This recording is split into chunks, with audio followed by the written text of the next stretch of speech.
Моля да говорите на микрофона близо, това колегите. Да. Благодаря, здравейте. Значи, нашата позиция по принцип е подкрепа за проекта като идея, но далеч не сме доволни от детайлите и начина, по който към настоящия момент върви изпълнението. Подкрепяме принципно не само Южен поток, и всеки един друг голям енергиен инфраструктурен проект, който носи инвестиции, носи работни места. Тук колегите преди мен казаха, че той до известна степен помага по отношение на енергийната независимост, понеже диверсифицира трасето. Допуснете, че имаме още един източник, освен Русия, да кажем Азербайджан, но газта идва пак през Украйна. Очевидно, ако те решат да ни вратнат кранчето, няма да сме енергийно сигурни. Така че едното не изключва другото. Нека да търсим и двете неща. Аз съм съгласен. Нека да търсим собствени източници на газ, нека да търсим и други алтернативни източници, да кажем Азербайджан, но нека да диверсифицираме трасето.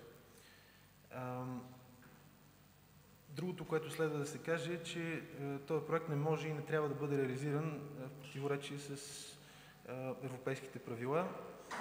И тук казвам това не е защото имам някаква сляпа, криво разбрана привързаност към европейските ценности, а защото собственият икономически интерес налага ние да може да ползваме тая тръба също.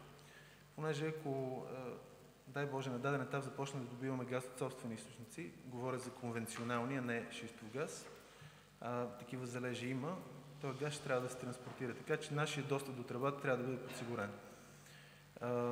Така или иначе това съвпада с изискванията на третия енергиен пакет, така че ние можем само да работим в тази посока, а не да хитруваме и да се опитваме да получим изключение от него. В крайна сметка обаче това, до което нещата опират, са дали този проект е икономически обоснован, защото дявол е в детайлите. И аз също съжалявам, че го няма министър Щонов, за да каже, да хвърли малко повече светлина по детайлите, понеже цената в момента не е ясна, няма подписано споразумение за транзитните такси.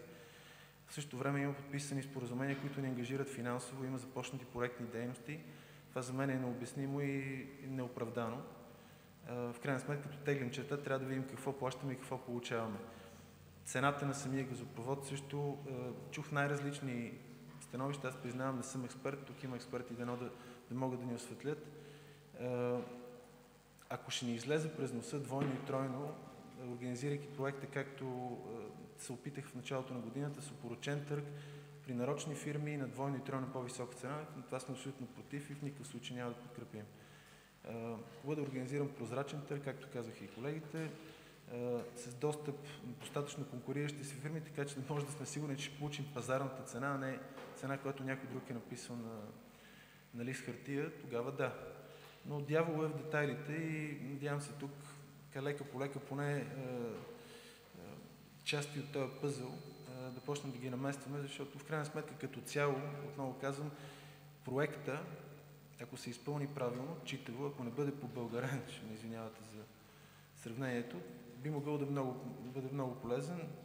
Ако го побългарим, ако стане като Белене, ако стане като другите енергийни проекти, ще стане просто една бездънна каца за източване на публични средства. Това е за момента.